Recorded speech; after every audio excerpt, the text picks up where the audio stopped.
কিছুমান ব্যক্তিয়ে এডিআৰিত ভুল উলিয়াবৰ কাৰণে দিনে ৰাতিয়ে বিৰামহীন প্ৰচেষ্টা কৰি আছে।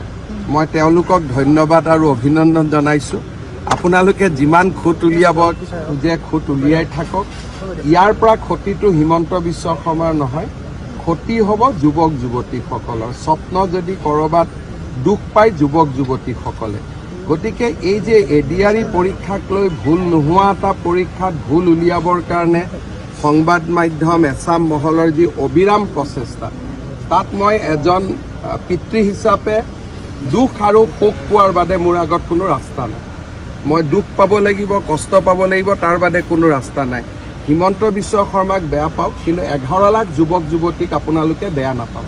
যেতিয়া ঘৰত ডাঙৰ এটা উৎসৱ হয়, ক'ৰবাত কিবা অকণমান খেলি মেলি থাকে, সেইখিনিয়ে পৰীক্ষাটোত প্ৰভাৱ নেপেলায়। এইবিলাকৰ সাহিত্য সভা হ'লে আগতে আমি পেপাৰত পঢ়িছিলোঁ পাৰ্শ্বজ্যোতি বুলি।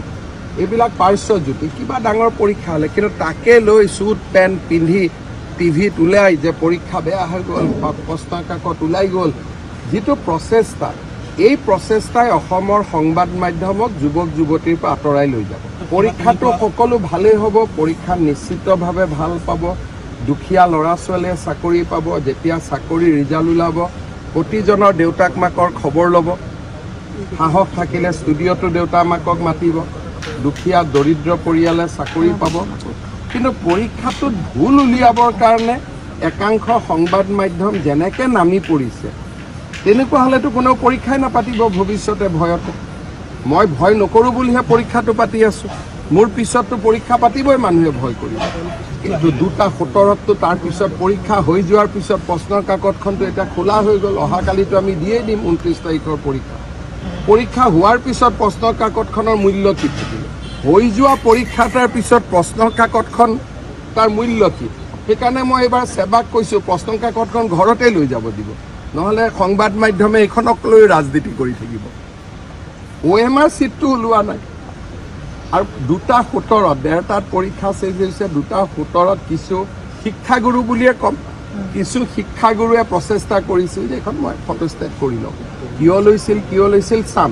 কিন্তু তাৰ পৰাতো পৰীক্ষাত একো ক্ষতি হোৱা নাই। পৰীক্ষাটো 1:30টাতে হৈ গ'ল। OMR চিটটো জমা হৈ গ'ল। আৰু প্ৰশ্নৰ কাকতখন কি আছে? বিয়া হৈ যোৱাৰ পিছত পেণ্ডেলটোৰ যেনেকুৱা অৱস্থা হয় তেনেকুৱাইতো। পৰীক্ষা হৈ গ'ল, তাৰ প্ৰশ্নৰ কাকতখনৰ কি মূল্য আছে? চক্ৰ নহয়, আপোনালোকৰ ভিতৰতে আছাম। সেইটো চক্ৰ নহয়।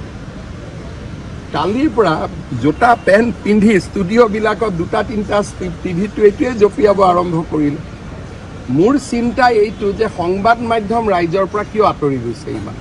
আপোনালোকে ইমান আঁতৰি যোৱাৰ প্ৰয়োজন নাই। 11 লাখ ল'ৰা ছোৱালীক পৰীক্ষা বেয়া হোৱা বুলি কৈ দিলে, ৰাতিটো 2-এজনে আত্মহত্যাও কৰি ল'লেহেঁতেন দুখত কষ্ট।